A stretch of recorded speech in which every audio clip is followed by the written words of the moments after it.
I recently had the good fortune to be interviewed by my friend and hypnotist extraordinaire, Doug O'Brien. The main purpose was to talk about my book, Interruption, The Magic Key to Lasting Change, which, by the way, you can download for free at my website, grasshoppernotes.com. grasshoppernotes.com. We also covered a wide range of people-helping topics that you may find interesting. Listen now to Doug O'Brien's Essential Coaching Skills Podcast. Good morning. Welcome back to the Essential Coaching Skills Podcast. My guest today is my old friend, John Morgan.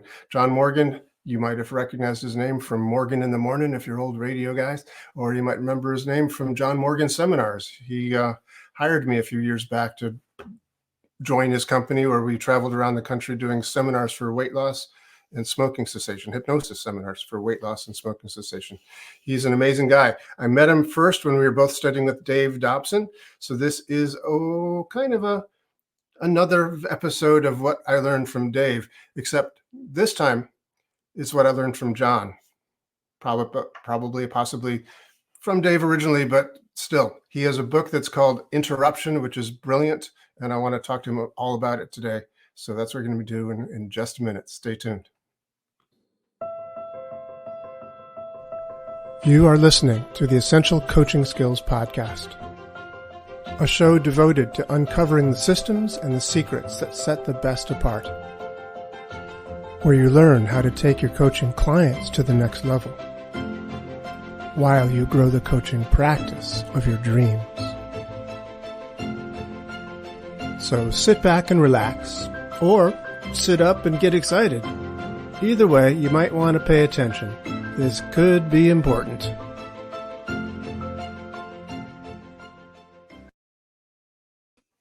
John Morgan. Doug O'Brien. I live and breathe. You got a little home studio there, it looks like. You look very professional. Yeah, what I do is I record writings that I've done for the last 17 years, and I just put them out as what I call a mini podcast. And basically put them up daily, and then weekly I have what I call a Grasshopper Notes essay that I do once a week that I've been doing for close to 17 years now. Wow. Grasshopper Notes, is that something we can access? Oh, absolutely. Grasshopper Notes. Go into wherever you get your favorite podcast and look for Grasshopper Notes podcast. And there are thousands and thousands of recordings. Wow. Very nice. And the Grasshopper, do you still have a blog, the Grasshopper Notes blog? Yeah, I mean, the blog sort of fell by the wayside. I mean, I still post weekly to it, but the mainstay is the podcasting channel and the YouTube channel. Okay. Very nice. So you do the YouTube podcast as like we're doing right now. It's a live discussion, but it's on YouTube. Yeah, it's not live, but I mean, it's recorded and I post it up to YouTube along with, I think I mentioned the last time we were together, all the different DVDs and CDs that I have made over the years. I put up on my YouTube channel and they're all free. Wow, that's brilliant. You know, one of the things I always really loved about working for John Morgan Seminars is that it really did rely on hypnosis. You know, we did hypnosis for people, and the products we sold in the back of the room were hypnosis CDs that you made. And absolutely, yeah, it was like this stuff works. Well, so, the interesting things that I remember, and the layman doesn't grasp this, but watching somebody like you work, or watching somebody like Dave work, or Tony Robbins work, you can see in action things that don't seem like they're hypnosis. And you're really working the crowd. Yeah. And, people don't glom onto that because, they're kind of paying attention to the words, but they're not necessarily noticing what it is that you do. And, you do some magic in the background there, whether it's with your hypnosis or your havening or, sleight of mouth, all the things that you do. There's a portion of that comes aroand the corner that's, not directly on it. I really appreciate that. Yeah. And I'm glad you put me with such good company, Dave and Tony. Oh, hell yeah. I mean, the thing is, we would get feedback when we did the seminars. And the one thing that came back over and over and over again was people love Doug. Well, it's Yeah. like you're saying, some of this, this sort of talking thing that we do in the seminar, they don't really recognize that as any sort of hypnotic process or whatever. But it starts before the seminar starts. I mean, I would go around as you did, just meeting people and using Dave Dobson's Other Than Conscious Hello Yeah. to meet people, get their names. And so it's not John, is it? Or, It's amazing to me that how second nature that stuff is now. yeah. At one time it was, I had to remember to do it, but now it just, I don't know, it just seems to come out. Well, I would get to the seminars, as you taught me. I would get to the seminar that started at 6. I'd get there at 5:30, and I'd work the crowd. I'd just go around and meet people. But I'd be, getting their other than conscious yeses and other than conscious nos, and I would use them throughout the evening. Sort of surreptitiously giving some direct suggestions to that guy in the corner or whatever. It was really, really fun. Especially when you were getting a no signal. Are you with me? Yeah, I'm just wondering, are you with me? And then some guy's going, or whatever he was doing for no. Right. Well, you might tailor something for him specifically. Yeah, for sure. Yeah. Might even go stand next to him for a minute or two. Yeah, exactly. Nothing like what am I looking for? Kind of a being partially in the spotlight to put a person into a trance, whether they want to be one or not. Right. It's like back in the day, oh God, I'm going back 40 years maybe. The fella I worked for taught me to do stage hypnosis. And I had never done it. And so he asked me to go to this temple and do a show. He couldn't make it that night. Could you fill in for me? I said, oh, yeah, we'll see.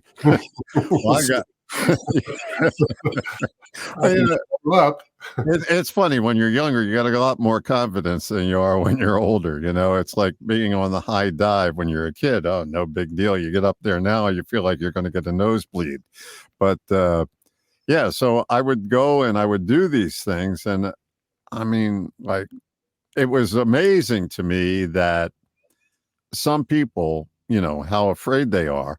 And what I found was that the person that was most afraid would put his fear right out there. Like, we'll take a guy, for example. By God, bet you can't hypnotize me. I know he's scared to death. So yeah. And that was a learning experience. So let's talk about a little bit about what we both learned from Dave Dobson, and I think is one of the things that is not only Dobson's Other Than Conscious communication, but also often recognized and talked about in Ericksonian hypnosis, which is the idea of pattern interrupts. That in order for a person to get a new pattern, they need to kind of get rid of the old pattern first. So your whole book is called Interruption, and I'm assuming, well, I know because I read the book twice now. That's what it's about. But I wanted to hear it from you. Like, where is that from? Where did you get? Is it Dobson? Is it Erickson? Or is it Morgan? I mean, where? Well, I think it's a conglomerate, or what would the word be? I can't come up with the right word. It's combination. Combination, yeah. But what I found out was, and it's in the book, that when I was back in broadcasting and first beginning, I had a job in St. Louis, and I grew up in Philadelphia. And Philadelphia, like many places, has an accent unique to them. And one of the words in Philadelphiaese, if you will, is the word Water, the stuff that you drink. Water. Yeah, water. That's what they call it in Philly. Yeah, I'm really thirsty. I think I'm going to have some water. So I'm on the air in St. Louis, and I'm saying, boy, it's really hot out there today. Make sure to replenish your fluids and drink plenty of water. Well, the program director came up to me after my show and said, water? I said, yeah, really hot day out there. You want to drink some water, right? He said, come with me. And he took me into another recording studio that wasn't on the air. And he recorded himself saying the word water and me saying the word water. And it took about, I don't know, 7, 8 times for me to hear the difference. Oh, okay, I'm saying something different than him. And so I wanted to be a professional. So I'm practicing now. Water, water, water, water in my car. I'm doing everything. Well, it's not working because I'd say, boy, it's really hot and it's been dry spell here. You may want to water your lawn, right? And then one day it hit me in midstream. I said, yeah, it's a really hot day. You probably want to water your grass. And what I found out that day was the more often that I interrupted what it was, a pattern that I had of speech, the sooner, and I corrected it, the sooner the new pattern took hold. And so the only time I ever say the word water to this day is when I tell the story. It becomes second nature. So the key to pattern interrupting, as far as I'm concerned, is when you find yourself doing something that is counterproductive, a counterproductive pattern. Somebody says, you're an asshole. Oh, no, Yeah. that kind of thing. When you catch yourself about to go into your automated or reactive pattern, at that point, you interrupt yourself and you wait for something else to come up. Jerry Stocking, whom we both know, another Dave student from Days of Yore, talks about responses. Like he'll give you a word, say ocean. What's your first response? And then you give them a word. What's your second response? Your third, your fourth, your fifth. And it goes on down the line. And he said, well, your reaction is your first response to that word. And the further you go down the line, the more ideas that you get. And if you go 25 down the line, you go into like this little bit of a trance. It's a great exercise to do. But the point is that your first response is often not productive. And if you catch yourself either in midstream or just about before it comes out, then you can interrupt it. And that interruption takes you to the doorstep of change. That's right. That's a bumper sticker right there, Mr. Right there. And, when you get to the doorstep, to step through, you got to continue to practice. This isn't a one-time thing. Right. You do it over and over. You catch yourself. You interrupt what it is that you're doing. I mean, it's a soft, what I call a soft piece of magic. No, it's beautiful. And it ties in so well with my history of playing music. As if you learn a mistake, like if I'm playing in G major and I don't put the F sharp in there or something like that, and my fingers learn to go to the F, not the F sharp, it takes forever to unlearn that, to get those F sharp back where it's supposed to be. It takes forever to unlearn those mistakes.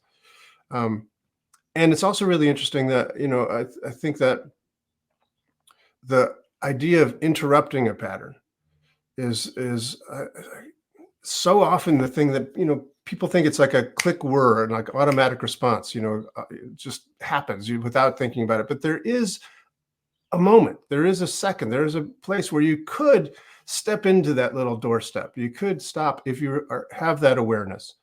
And at first it's like, it might go past you, like you're already through the door before you recognize that, oh shoot, I should have stopped. But the more you do it, the more the gap gets a little bit bigger. And finally you can say, okay, stop. Let's not go through the door this time. Let's go through this way. But it does take some practice. Oh yeah, there's no question. I mean, it's back to the seminars for a minute.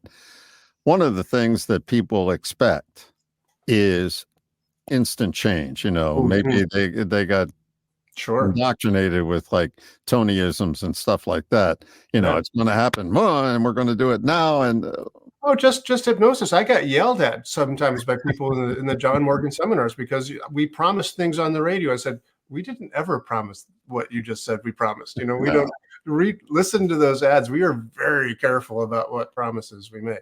But no. people think hypnosis, oh, he's going to click his fingers and I'm going to change. And it's just all going to be because of that hypnotist that made me change. Well, yeah, that was one of the things that I did in the seminar when it was arithmetic. I Oh, said, right. Yeah. yeah, like when you were a kid, you learned the times tables or the multiplication tables. Oh, yeah, yeah, yeah. How much is 3 times 9? 27. 5 times 8, 40. What's your middle name? Boom.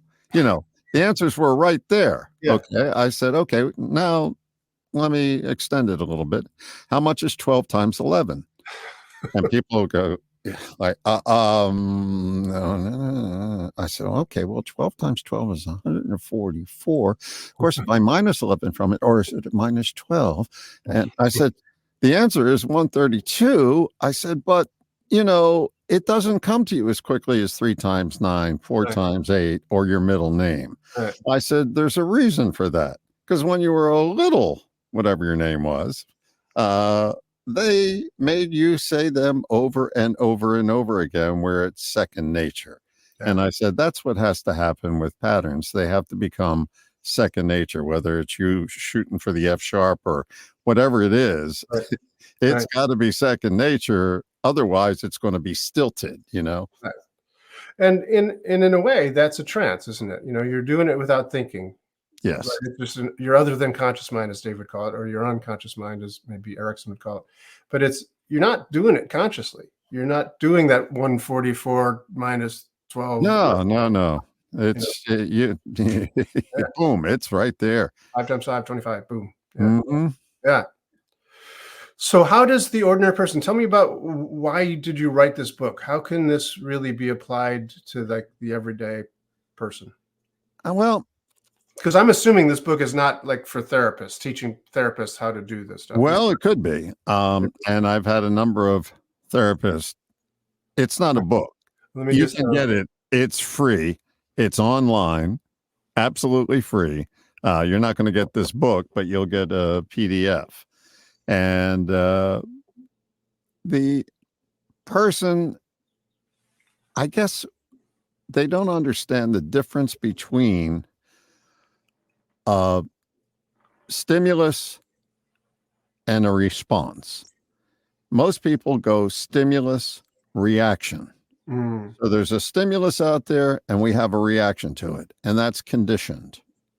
We've been conditioned over time to tell you a quick story, and it's also in the book. another story.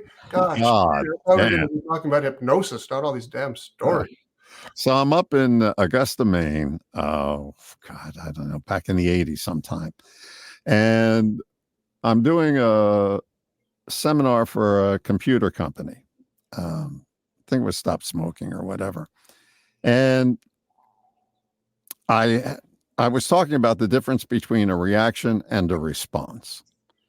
And there was this young kid there, 28, strapping lad, And I said, his name was Sean, as I recall. Hmm. I said, Sean, let me ask you a question. What do you do if somebody calls you a derogatory name? He said, I'd whack them. I said, you'd whack them? He goes, yeah, I'd whack them. I said, oh, okay. I said, Sean, do you know who Billy Martin is? He went, isn't that the Yankees dude? He used to be the Yankees manager? I said, yeah.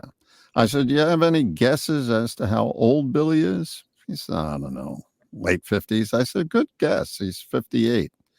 I said, Sean, do you know anything else about Billy Martin? He goes, yeah, he gets fights in bars. I said, oh. I said, so when you're 58, Sean, do you want to be getting in fights in bars? He goes, no way, man. I said, well, what magical metamorphosis is going to happen between now and then to keep you from whacking somebody when they call you a name? So what's your response? Somebody calls you a name and you say, oh, you're an idiot. Well, if you knew me a little better, you might like me a little more. It's a response. And this is for, I'm sure you have some married couples watching, or, people in a relationship. And anybody that's been together for a while can predict what the other person is going to say or do when they say or do something. You know it in advance. They know it in advance. So that's your reactions, playing with each other. You're not even involved anymore. It's just your reactions. So what happens is you throw in something different instead of your normal reaction, then you wait for another response to come along, sort of like airplanes on a runway. You don't take the first one. Maybe you get the third or the fourth or the fifth response, and you offer that back. And basically what you do is you throw a monkey wrench into that communication because the other person is not expecting that. Right. And that causes them to have a different reaction. So it broadens the field, so to speak. That's nice. That's nice. It's interesting. When I was a music major in college and I was taking composing classes from a composition professor, he said that the trick to being a real composer, to being an original composer, having your own unique sound, he said, is to listen for your first voice. He said, you have to listen for your first voice, but be careful. He said, because your first voice is rarely the first voice that you hear. Yes. Right. Because what comes out is a reaction. But if you just pause and, listen more carefully to, what your response is, not just your reaction. Yeah. Something more truthful comes out, something more real, more deeper. Yeah, there you go. Yeah, your high school nun or whatever would have had a ball with that. Yeah. Yeah. And it's also interesting that, when speaking of music and first voices and that sort of stuff, that idea of conscious versus unconscious, Erickson was basically always saying that you should trust your unconscious mind. You must trust your unconscious mind, which is fantastic advice. It's great advice. But sometimes people think that first voice, that automatic reaction, is their unconscious talking. And sometimes it's just a learned habitual response. Erickson often said that, you don't need to go back and do psychological archaeology to change somebody. It's just psychological archaeology. You don't really need to do that. But people are habit creatures. They're creatures of habits. And so they just have a habit of reacting this way. And if you were to interrupt that pattern and not just automatically respond, to think, what would be a better response, even though your conscious mind is therefore involved in the process, you also can get in touch with, your multiple intelligences, not what just your brain says, but what your heart says, not what just your brain and your heart says, but what your gut tells you, and, feel your way through a little bit more and to actually get a fuller response, a more full response. Absolutely. I'm thinking of doing a talk show again, going back a million years. And there was this woman on, and she was obtuse. I mean, she was one of those people that wanted to argue without the facts and was quite vociferous with, her opinions. But she was, presenting them as facts. And so basically I was boxing her into a corner, I felt like, a trial lawyer came out here so on the way home, I'm listening to a tape of the show. And I said to myself, oh my God, I said, you just beat up an old lady. Right? So, I got the gift of awareness a little bit late. And I took that a little bit forward in that, I wasn't as I wasn't as combative as I might have been in some cases. So Which reminds do you have a technique that you can teach us for how to do this more easily? Is there a process or something that you've gleaned over the years to be more interruptful? the one thing I talk about all the time is noticing. In other words, notice your pattern. In other words, you, like you said moments ago, they're out of your awareness. You just do them. You're conditioned to do them. Start to notice patterns that aren't working. Mm. In other words, get to so once you notice, then you can interrupt. But you can't interrupt if you don't notice them. If you don't know you have it, you can't interrupt it. So start paying attention to yourself and what you do on automatic pilot. I'm hearing a little tweak in the background. I don't know. I don't hear. There's some birds singing. If that's Oh, there you go. is that Why do birds suddenly appear? Yeah, interesting, because the idea of noticing is challenging because we so often just do stuff. I remember from the seminars when I was, modeling you and how you did the seminar so that I could, have it be a John Morgan brand when I took over the reins for a while. I remember you telling people, like, notice if you put the toilet paper over the top or under the bottom, or to put your left pant leg on first before you put your right pant leg on, when you get dressed in the morning, or, and then do it different. Try if you put your left pant leg on first. And listeners at home, try this sometime. Be sure you're near your bed when you do it, because it'll be awkward. But if you notice that when you get dressed in the morning, you put your left pant leg in first, stop. And then try it the other way. Put your right pant leg in first and just see what that's like. Mix it up. Brush your teeth with your left hand if you're always doing it with your right hand. Try one thing that's guaranteed is you will be uncomfortable. And so it's the discomfort that you have to go through to get to a comfortable area. For example, one of the examples is fold your hands. Okay. All right, go ahead. Just fold your hands. All right. What thumb is on top? My left thumb is on top. All right, put the right thumb up on top. Should I move all the fingers or just the thumbs? No, just the thumbs. Okay. Notice how that feels different. That's bizarre. Yeah. So that is just the uncomfortable. That is a signal that I'm learning something new. Yeah. So when you get uncomfortable interrupting, a pattern. Yeah, I'm still hearing some. I don't know what it is. There are birds are continuing to sing. So if it does sound like birds, it's probably it. If it's something else, I'll have to pick it off and post. But anyway, that aside, there was one thing that you touched on earlier that I wanted to go back to. And it was something that one of your Ericksonian friends said, and I think I actually quoted him in my book. And it was something to the effect of, I just did a thing the other day on, are you in therapy?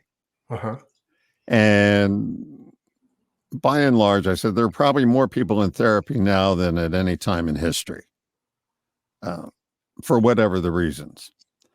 And I said, people, when they get into therapy, they're looking for a good therapist. And I said, a therapist is a good one, has three things going for them. One,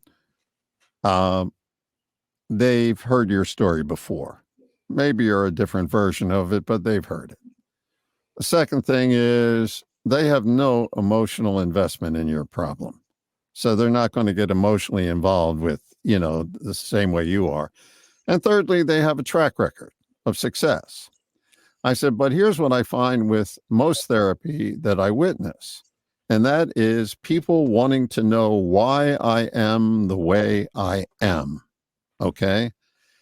And there are people that spend years and years at Howard Stern, for God's sakes, Who needs to go to therapy 3 days a week? And by and large, what you're finding out is this is why I am the way I am. Mm-hmm. And the point of it is, suppose they dropped you off on a deserted island, whether it was by helicopter, plane, parachute, you're on the deserted island. How does focusing on how you got here, whether it was parachute, plane, or helicopter, do anything to get you off of that island? Mm-hmm. So if I'm not mistaken, the guy that I quoted, who's a friend of yours, an Ericksonian guy, he was saying that build a bridge from where you are to where you want to go. Mm. Going back, it's just a history lesson. There you go. That's all it is. It's a history lesson. So right now, quoting Dave here, everybody's their own best therapist. If you start to notice the things that are going awry in your life or the patterns that you have that aren't working for you. Mm-hmm. As a euphemism, I used to say, how many people in the room have the same religion as their parents? And a smattering of hands would go up. I said, did they ask your permission? They didn't. But you got it, and by God, you're going to argue for it, and my way is the right way, and all right. That's how you got here. I understand that. Now, is that where you want to be? Is your religion working for you? Good. Stay with it. If it isn't, you need a new religion. So you got to go somewhere else. So how do you go from where you are to where you want to be? And I think that's what your friend said. Build a bridge from where you are to where you want to go. That's and, right. I think if more therapy worked on that aspect, people would spend a lot less time and a lot less money in therapy. Yeah, for sure. For sure. I do want to go back to what you were saying before, the interrupting the automatic response, because I find that so useful. Even when I'm doing coaching with people and I ask them what are their top values and what's most important to you in life, most people will come up with a set of like 3, 4, 5 things. It's like, well, honesty is most important, or success, or whatever. They'll have their 5. And then I'll say, okay, great. What else is most important to you? And they're like, I don't know. That's pretty much it. I said, oh, really? Let's think of what else it could be. I mean, there could be health, and I start listing like all these 40 other things, and they go like, oh, wow, yeah, I need health in there too. And then they start putting these other things in there. And pretty soon their list of 4 or 5 has gotten to a list of like 20. And then when we finally have exhausted the list and figure that's just about it, then I'll say, let's reorganize now. Let's see what actually is most important to you. So we go through the list and we compare one to the other until it reorganizes the whole thing. And 99 times out of 100, almost every time, something that had not been on their top list that they had just sort of spurted out will be number one. Like that health thing will be number one now, or something else will be number one that they hadn't even had on their list the first time. Well, tied right into that, a million years ago, when I was working in Kansas City, I was out of work, and I was doing a radio job, and they changed formats, and I didn't want to do what they were doing, so I was looking for work. And I went to this seminar run by a fellow named Richard Bowles. Are you familiar with Richard? I am not, no. Okay, Richard wrote the book, What Color is Your Parachute? Oh, yeah, I know that book. Yeah, sure. Okay, his brother apparently was some kind of a Methodist or some kind of minister out in Arizona. Or no, he was a minister. His brother was a investigative reporter in Arizona who got blown up by the mob. That's just a sidebar. But during this seminar, he got you to focus on what it is that you want. But what I got out of it was this list. And for example, using your thing with people, what are your top 3? Okay, well, family and whatever it is. Those are the most important things to me. Well, what about, and so you get them to expand their list. What he did on his list is he would take, for example, I have a guy currently I'm working with, and he wants to publish a book, and he wants to do this, that, and the other thing. So he's got 7 things on his list. So what you do is you take point number 1 and you compare it to point number 2. And it's sort of like a battle of the bands. Is it going to be Chris Bodie or Miles Davis? You can only have one. Right.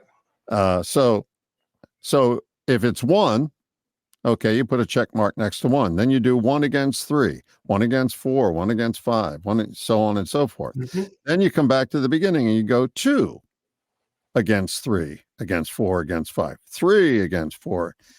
And then you look at the number of check marks, and the thing that you thought was at the top of your list, whether it's a grocery list or, life enhancement list, what you're going to find is the one that you thought was at the top 99 times out of 100, to quote you, isn't at the top. Yeah, exactly. That's what I was trying to say before. I think you just said it better than I did, but that's exactly the process that I would take people through.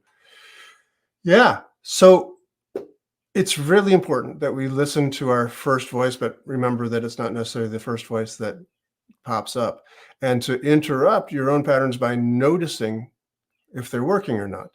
Dave Dobson likes the word other than conscious, or liked the word other than conscious communication instead of unconscious or subconscious, because he thought it was more accurate. Because sometimes we are doing these patterns, we're doing these patterns, we don't want to be doing these patterns, but we're doing them because it's not our conscious mind, it's not our unconscious mind, it's this other than conscious part that's doing it.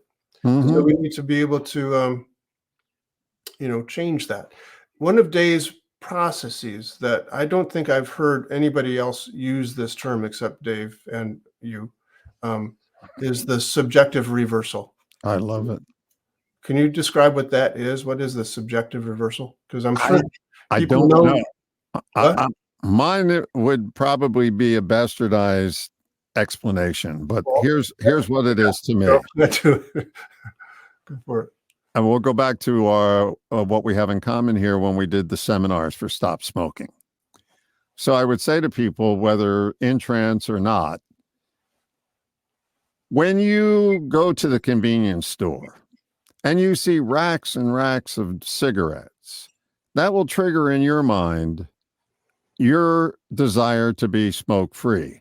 Anytime you see a billboard for, your brand, it will trigger in your mind the ability to, be smoke-free. And all these, so you were taking the subject and reversing the response.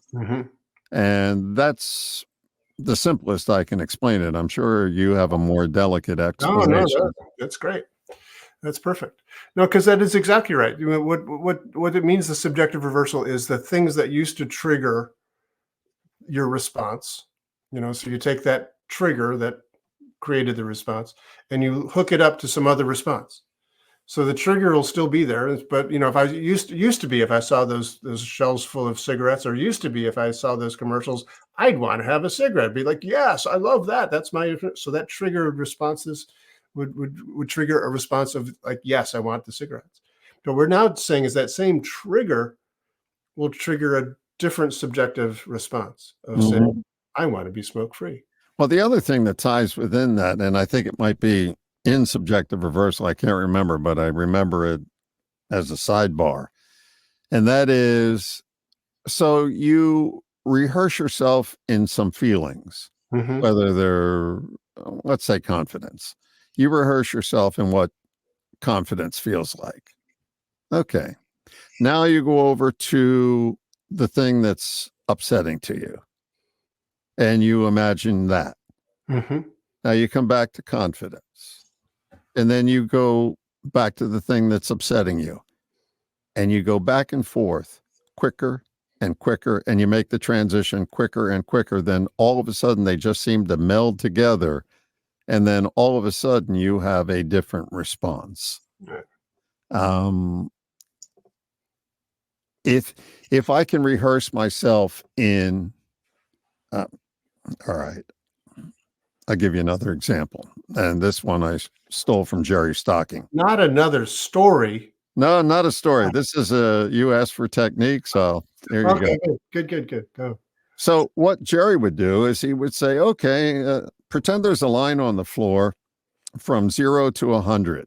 Where are you on that line for confidence? How confident are you?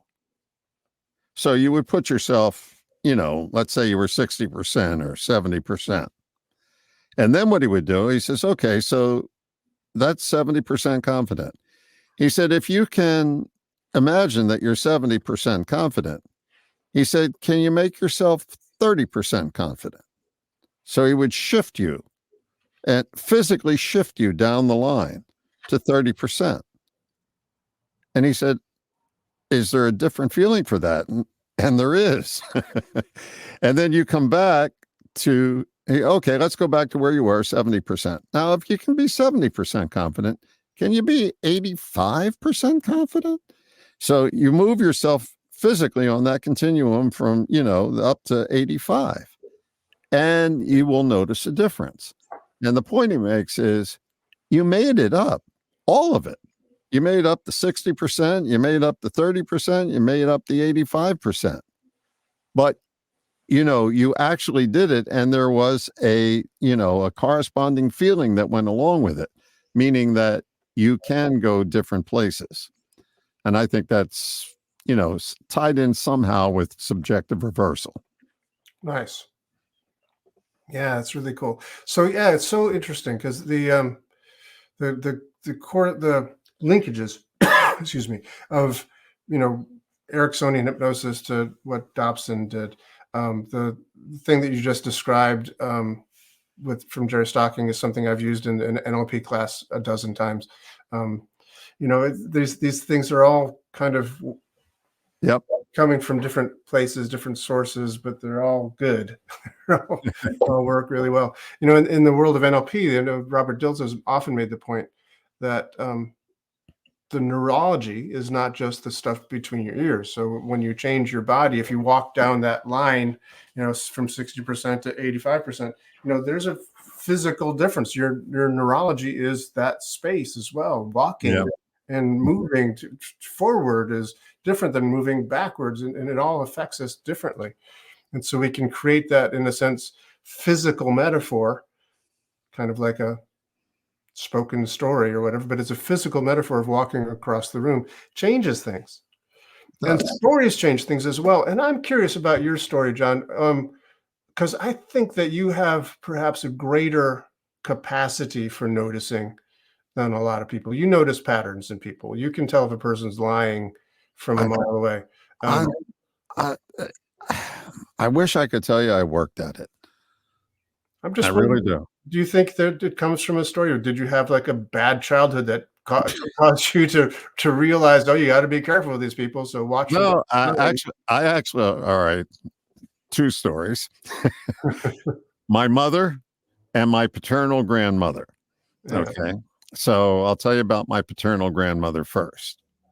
So I'm in 5th grade and I'm outside playing with this kid I didn't normally play with, but I was playing with him. So my grandmother calls me in for dinner and she said, Johnny, I don't want you playing with that kid. And I said, why? She said, he's bad news. And I said, well, he's my friend, Grandma. What do you mean he's bad? Stay away from him. Do you know him? No, I don't know him, but I know he's bad news. All right. Fast forward to about a week later. I'm hanging out with this kid. We go up to the railroad tracks and they have boxcars parked on the side. Right? So we went into the boxcars. We're playing, hobo or whatever you do when you're at that age. And there's some straw in the boxcar. So I see him over in the corner piling this straw together. What the hell is he doing, All of a sudden, he reaches in his pocket, he takes out matches and throws it onto the straw. And of course, we run like bandits, the two of us. Well, luckily, the fire went out. But the moral of the story is when he was in 9th grade, he went to reform school. So that was my grandmother. Now, my mom was a waitress, as she said, since the Last Supper. So, so she got to see a lot of different people and catalog a lot of different patterns. So one day I was working around the corner from the restaurant she was managing, and I went over there for a late lunch. It was like about 1:00. 3 guys walk in, and I'm sitting at the bar having a Coke and a sandwich. And she walks over to me. She says, "See those 3 guys over there?" I said, "Yeah." "See the guy in the middle?" I said, "Yeah." "He's bad news." Same words, right? Yeah. "He's bad news." I said, "Do you know him?" She goes, "Never saw him before in my life." "He's bad news." Week later, guy was arrested for arson.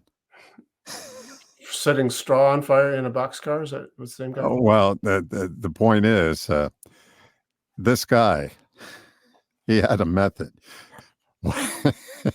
What he would do is he would go down. He set buildings on fire for profit. Ah, Okay. So what he would do is he would go down with a bird cage into the sewer, and he would get rats and he would put them in the bird cage. And then he would get to the site where he was going to set the fire, and he'd dip the rats in kerosene. yeah. Yeah.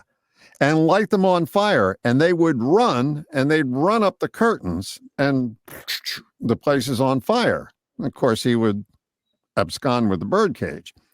Now, when the fire marshals came in, all they saw was, dead rat. Oh, he must have died in the fire, never suspecting that, this was the cause of the fire. So, Wow. they paid out the insurance or whatever.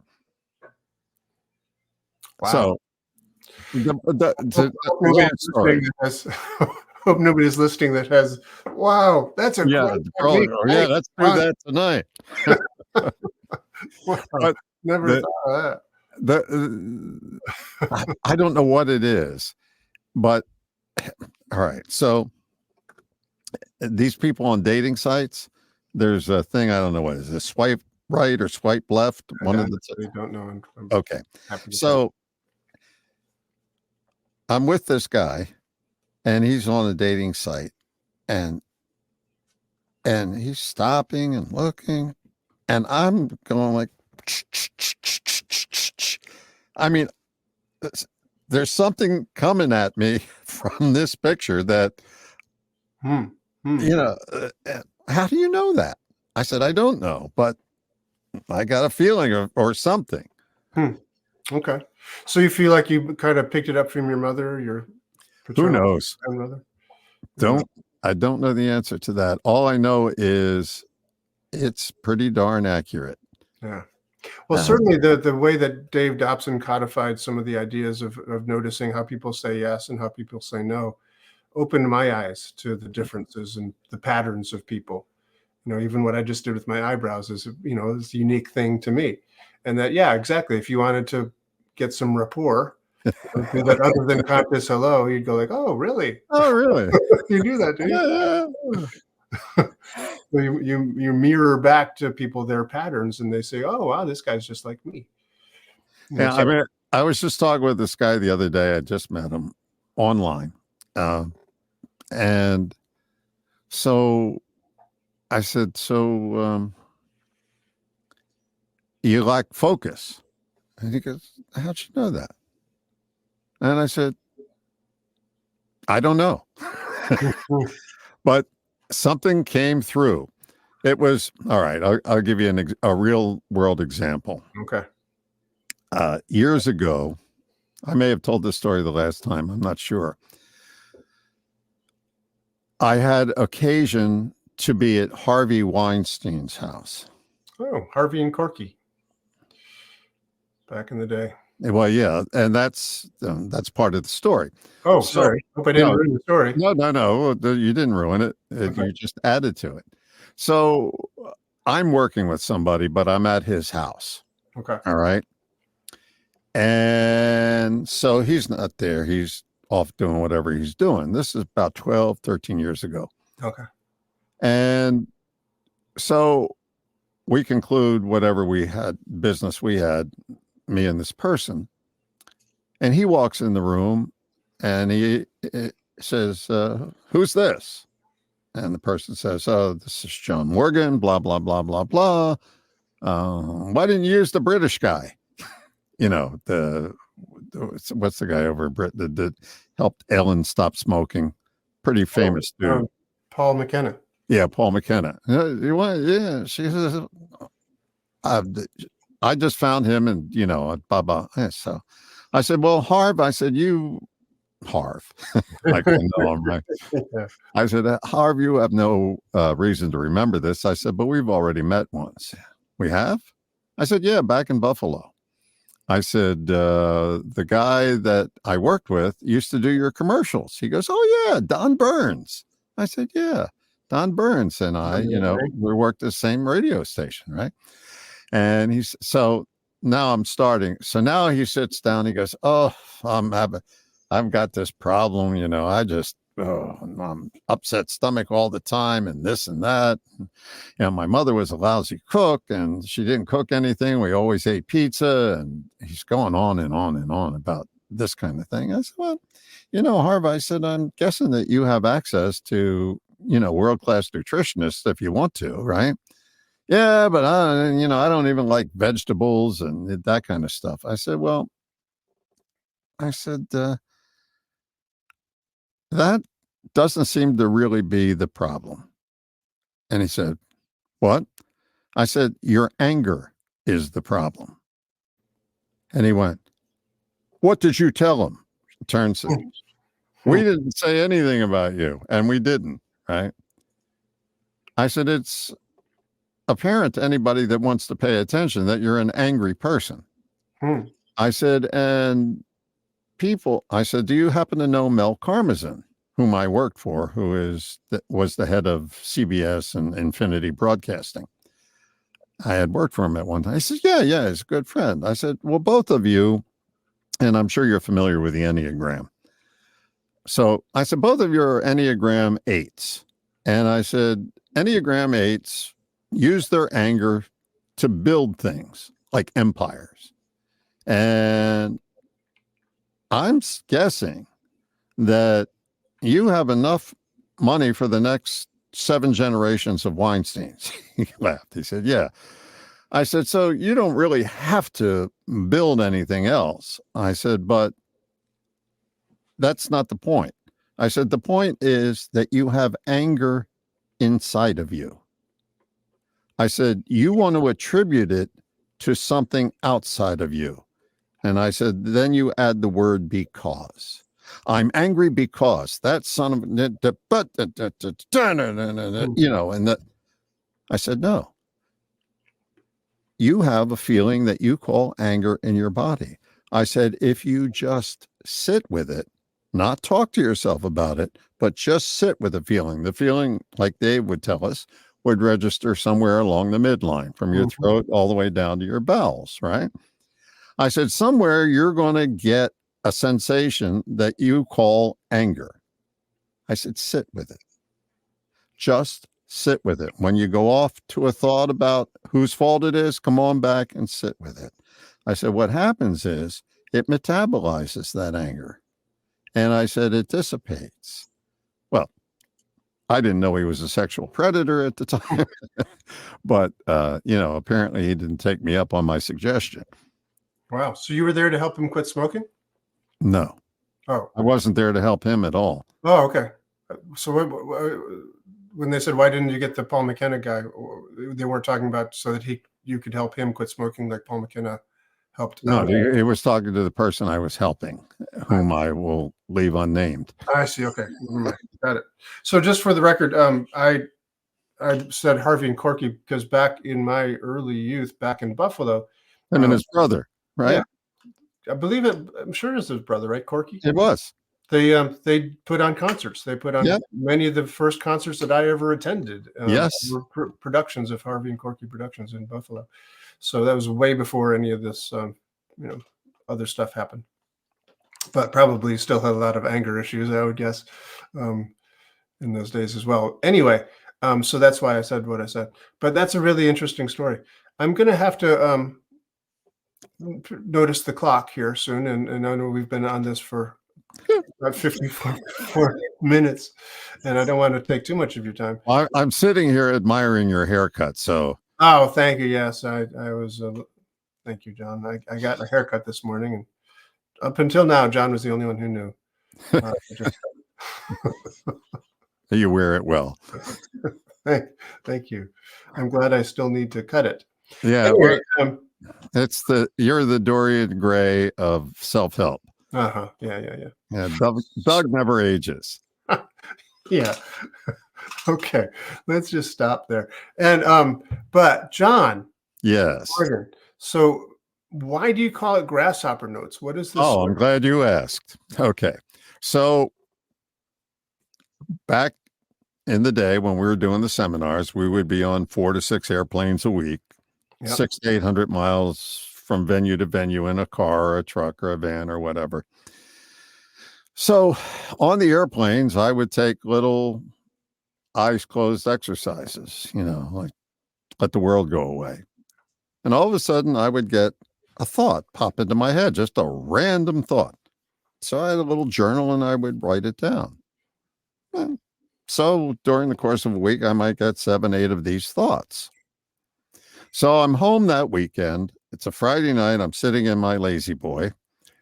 And my youngest son walks in and he says, "What are you doing?" I said, I'm writing stuff down that just came to me out of the blue and little things. He said, "Like what?" I said, "Well, here's one." I said, "How much would you bet on a grasshopper race if your thoughts were bound by how much would you bet on a grasshopper race if their legs were bound by the limitations of your thoughts?" And he went deep and walked away, right? Broken like a sun. Right. Yeah. Deep. And then he walked, get the hell away, right? So now it's a week later. I'm off another tour and I'm in the same lazy boy and I've got my journal out and I'm looking through it. And he walks in and he goes, "Oh, Grasshopper Notes." So just came to him out of the blue there. That's what it became. So what happened was I would take these little thoughts that I had and, fair is only in fairy tales. That's a thought that I had. So I would flesh it out and I'd write a little bit of an essay, what I thought it meant. Mm-hmm. And that's what I would put up on a blog. And that's now what I put up on the podcast. I record them and I put them up there every day at Grasshopper Notes podcast or, grasshoppernotes.com. And like I said earlier, I write a weekly one. It's some thought that comes during the course of the week and I write it down. And the one that I did this past week was, "Are you in therapy?" And, that's what prompted the conversation. Mm-hmm. Interesting. So, and if people want to get hold of some of these, you said all of the old John Morgan seminars recordings are. Here's the deal. The name of the YouTube channel is Inside Out. Okay. All change happening on the inside before it comes out. Okay. Problem is there's a kid's movie called Inside Out that I had no idea about.